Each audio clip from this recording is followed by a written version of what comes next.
we saw Klaus was in a box. How quickly is he getting out of his box? He's out of the box and in a dungeon when we find him. You know, Marcel still has him captive, but you know, and he's not going anywhere, at least for the first episode or two. He's a prisoner of Marcel. So I guess the romance is off now between Klaus and Marcel. I don't know. I think maybe the chains and the bondage sort of have increased the potential for romance, if anything. Did you propose any of this to Julie or to Michael? Yes, it's all my idea. Yeah, it's just wait and see. We're taking a different angle with season 4, so stay tuned. Well, if he's in prison, is he going to contemplate the sins of his past?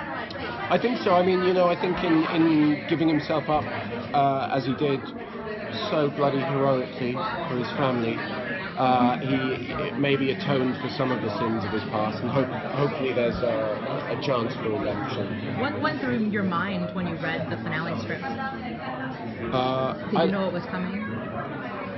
Yes, I mean, not exactly what was coming, but I knew that there was going to be a lose for the Michaelsons. You know, I knew that we weren't going to emerge from, you know, season 2 we defeated Dahlia and we kind of came out of it on top, and I knew that season 3 ultimately was going to end with the fall of the Michaelsons, and then there would be this kind of time jump.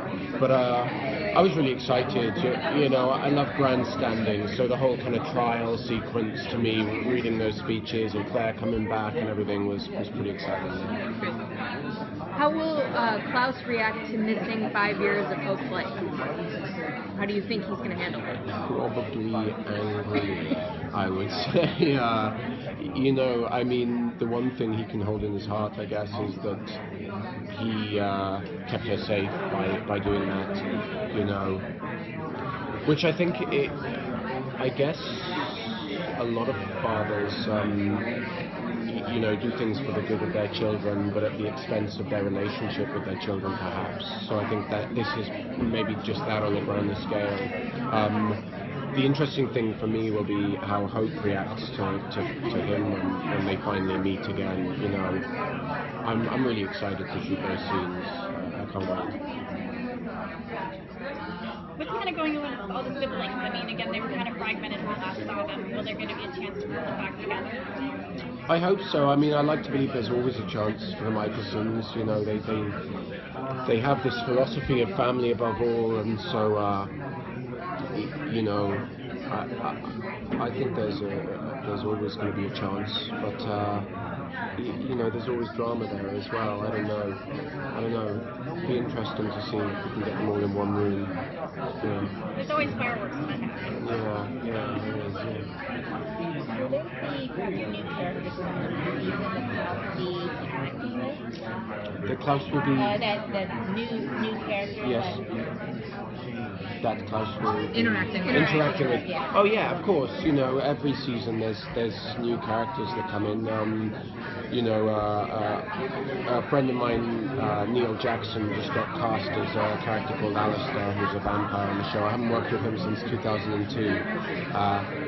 We did a film together in Morocco in the desert, so it'll be interesting to kind of work with him again. And you know, it's lovely to see people coming in and out. The show tends to maintain a fairly high standard of actors coming in and out, so it's fun to kind of play with all of these guys. So yeah, of course, Klaus gets to interact with a lot of these guys coming in. Yeah. What's his mindset when we meet him again? What's he thinking? What does he want to do? You know, it's interesting because in the first episode especially, I would say he's fairly withdrawn. You know, I think, I mean, my goal is, we haven't shot it yet, but I'm going back to start shooting on Monday. My goal is for him to have his walls up and for us to sort of not quite know what's going on with him. You know, I think Marcel holds all the cards, and he's kind of you know, he's lording over Klaus, and I feel like Klaus is keeping his cards close to his chest, and he's waiting for an opportunity, you know. he's like a snake or a boiled spring, you know. I feel so. I'm hoping to maintain that in the first few episodes at least. What can you kind of tease as far as romances and stuff coming up this season? I don't know. I can't tease anything. I mean, I've read the first 2 scripts, and Klaus is a prisoner. So, you know, but honestly, further than that, I don't know. That would be a question for our producers and the writers. Well, maybe you could speak just a little bit about the loss of Cammy last season. I mean, it was epic for Klaus, but it seems so fresh and new in his life. Yeah, you know, it's interesting. We took a long time to get there with Klaus and Cammy, and then it felt like just as we were arriving at something, it was snatched away, which I think was a beautiful touch of drama. You know, for me personally, I'm not sure that Klaus deserves happiness and love yet, so I feel like that's perhaps a good thing.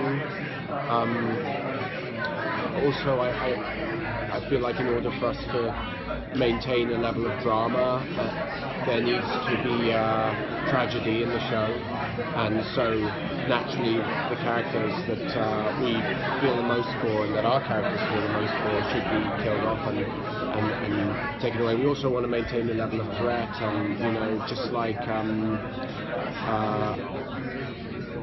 you know, just like Vicky Donovan being killed in the beginning of Vampire Diaries, it's important to snatch people away when you least expect it, I think, and that informs the other characters' emotions and how they see the world. And there's a lot of anger in Klaus because of what happened to Cammy, and he's reminded of that early on in the season.